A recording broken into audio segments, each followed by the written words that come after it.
What's up? Thank you for joining me for Fuel for Thought 20 Fast, Faster, Fasting. All right. There's a myriad of different topics that have been bouncing through the gray matter that I wanted to touch on, and since I haven't done a Fuel for Thought for quite a long time, I figured that I would talk about some of the personal changes that I've made in my own life when it pertains to health and wellness, in particular, the advent of fasting. Earlier this year, some of you may have seen in a video at the end of January where I talked about I had implemented daily intermittent fasting into my lifestyle. This was coupled with dramatically reducing any sugar intakes into my body, as well as sort of keeping an eye on those inflammatory foods that we may put in our bodies that cause internal distress. So here I am in my 52nd year. I have done a good 6 months of solid 16-8 protocol for fasting. And you may have seen in subsequent videos where I talked about I eat my last meal around 6 p.m. at night, and then my first break fast happens 10 o'clock or after that the next morning.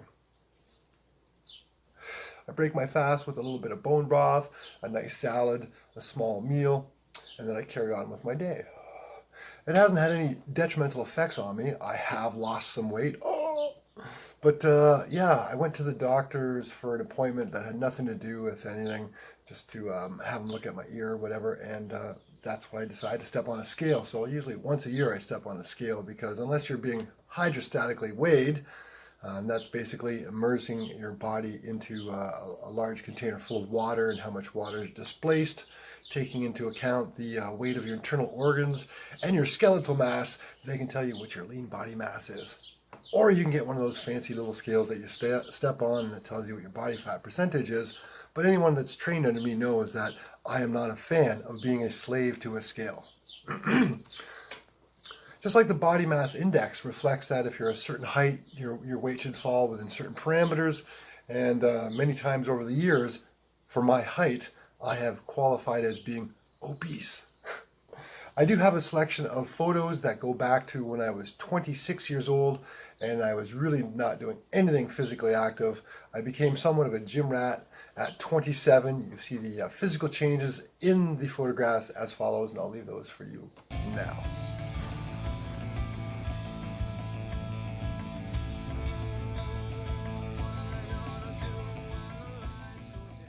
So you may ask yourself, why should I listen to a guy talk about fitness when he's sitting there smoking a joint? Well, take in consideration that this is one of the many ways that I introduce cannabinoids into my body, as well as the fact that I am in my 42nd year of using cannabis. Really, yeah, it's part of my lifestyle. I smoke it, I vape it, I eat it, I apply it topically. It has been something that has allowed me to maintain my health and wellness, as well as it is conducive to a good state of mind.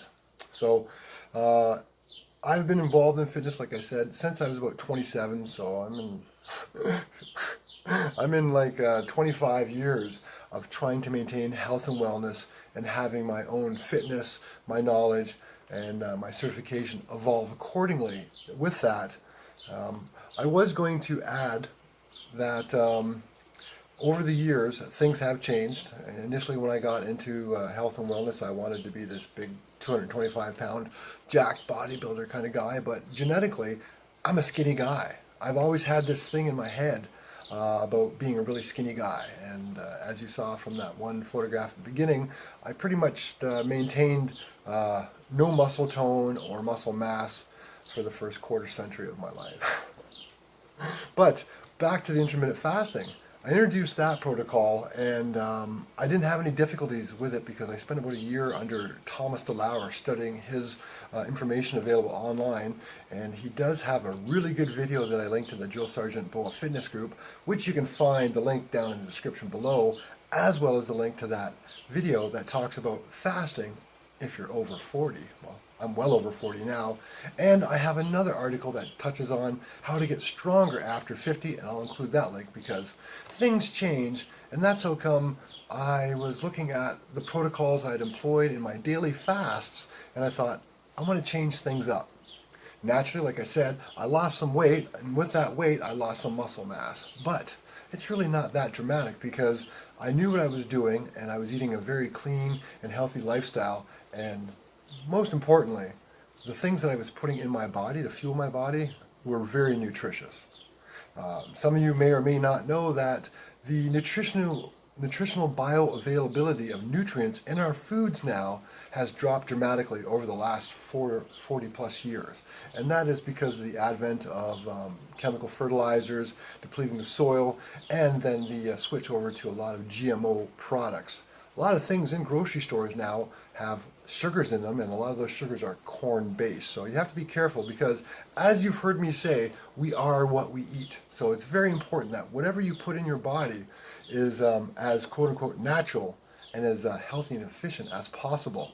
So we do know, and there's a myriad of documents out there that back this up, that it's not cheap to eat real food. It's not cheap to eat healthy when they have processed food and fast food out there where you can go and, get dollar burgers and some soft drinks, and for less than $5 you can get a caloric intake.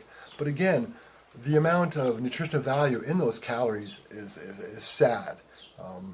The other thing that we've seen over the last decade or so is the introduction of a term called skinny fat.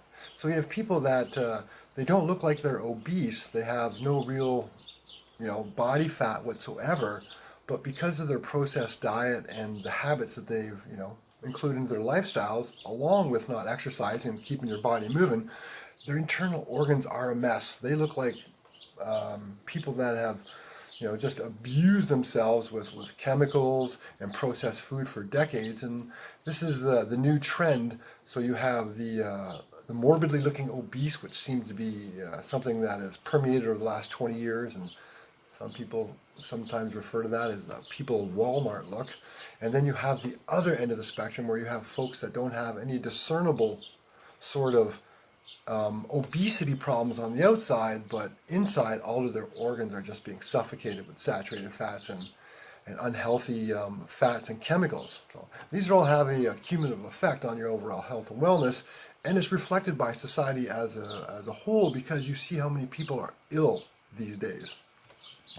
So I just wanted to touch on this fact, provide you with a couple of links, and let you know that I have changed my own fasting protocol to be conducive with the folks over 40. So we're ending the 16-8 protocol of daily fasting, and we're now undertaking, or we have undertook, a couple of days ago was the first day that we implemented this. We're now fasting on Mondays, Wednesdays, and Fridays. So on Sunday night, I'll have my last meal about 6 p.m., and then I will not eat again until 2 p.m. the following afternoon on Monday. So that gives me that 20-hour window. And of course, if you follow the links and you watch that 30-minute video with Thomas DeLauer, you'll see the scientific evidence that is based on. Wow, good doobie. All right. So it's gone quite swimmingly. On my other days, when I'm not fasting, I'm just eating normally. I'm putting a little bit of milk in my black coffee. I'm still using a monk fruit sweetener as my sweetener. I'm not putting any extra sugar in because sugar is a killer. A couple of the worst things, and I've said this before, that you can put in your body are sugar and booze. And speaking of booze, we being Mrs. Chiliboo and I, we did complete a 100-day NBE no booze challenge that ended at the end of April, and we have reintroduced alcohol on a very minimalistic basis on the weekends where, literally we're only drinking a couple of beers.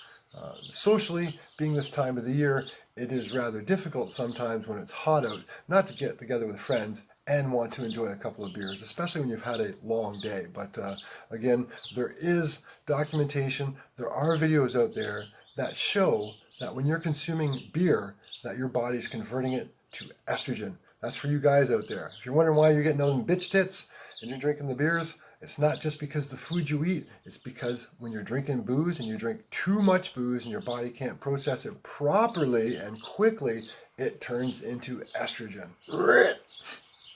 Anyways, I just want to share this, like I said, sit down for a couple of minutes, not take up too much of your time, give you a bunch of links below, and hopefully that you'll go take a look, because you just want to keep your body moving. No matter what it is, you want to keep your body moving. It's because when we end up being stagnant and sedentary, that things start to fail. You see that when people, quote unquote, retire in cities. They hit 65, they get the golden watch, and they go and they play golf and they sit around. They don't do a lot of shit. And illness sets in rather quickly. And I've noticed this from my own lifestyle and my own lifestyle choices, as well as the environment in which I live. And I can tell you wholeheartedly, and many of you may be able to agree with this, folks that live in a rural or remote situation generally have better overall health and wellness. And I can attest to the handfuls and handfuls of individuals I met in the last decade out here that they're the folks that I look forward to emulating in some degree, because they're in their 70s and 80s and they're still chugging along. They're still chug-a-lugging along, doing daily chores, ranching, farming, the whole 9 yards. Of course, you've got to slow down and pull things back. But then again, you look at master athletes, those over 55 that are engaged in competitive sports, be it running, skiing, the Masters Olympics. There's no reason to not be mobile. I know a lot of my friends out there, a lot of my followers and subscribers have health issues. They have mobility issues. I understand that. But where there's a will, there's a way. If you want to do something, you will do it. And don't take my word as the gospel for that, because there are dozens of examples out there of individuals that overcome horrific daily struggles and they get on with their life. I myself have seen it personally as a paratransit driver. And if someone that has little flippers for arms and legs and lives in a wheelchair can go out 3 times a week and play floor hockey or go swimming, then what's your excuse? What's my excuse? Anyway, thanks for joining me for this little doobie-inspired rant. Fuel for thought. Fast, faster, fasting. Check it out. Time-restricted eating is a thing. And again, I humbly tip my hat to Dougie out there. Dougie Irving, you were so far ahead of the curve. Man, thank you very much for the insight and the time I got to spend with you. Train hard, train smart. Until next time, peace.